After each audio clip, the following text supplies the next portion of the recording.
और इस वक्त की अहम खबर आपको दे दें, महाराष्ट्र असेंबली के बाहर ओबीसी रिजर्वेशन को लेकर एहतजाज देखा जा रहा है। मुजाहिरीन ने सड़क जाम कर दी। वंचित बहुजन अघाड़ी के कारकुनों और पुलिस में झड़प की भी खबरें हैं।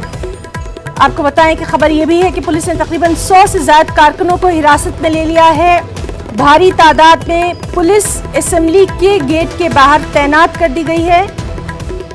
पुलिस ने प्रकाश अंबेडकर को हिरासत में लिया है। तो महाराष्ट्र से ये अहम खबर, महाराष्ट्र असेंबली के बाहर ओबीसी रिजर्वेशन को लेकर एहतजाज देखा जा रहा है। मुजाहिरीन ने सड़क जाम की। वंचित बहुजन अघाड़ी के कारकुनों और पुलिस के बीच झड़प भी देखने में आई और इस बीच खबर है कि पुलिस ने तकरीबन 100 से ज्यादा कारकुनों को हिरासत में लिया है।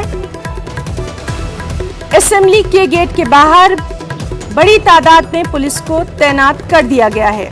यहां तक कि पुलिस ने प्रकाश अंबेडकर को हिरासत में भी ले लिया है। तो बेहद अहम खबर, लगातार रिजर्वेशन के मामले पर हम देख रहे हैं कि महाराष्ट्र की जो असेंबली है उसमें कहीं ना कहीं हंगामा आराई देखने में आ रही है। तो महाराष्ट्र असेंबली के बाहर ओबीसी रिजर्वेशन को लेकर एहतजाज, वंचित बहुजन अघाड़ी के कारकुनों और पुलिस में झड़प।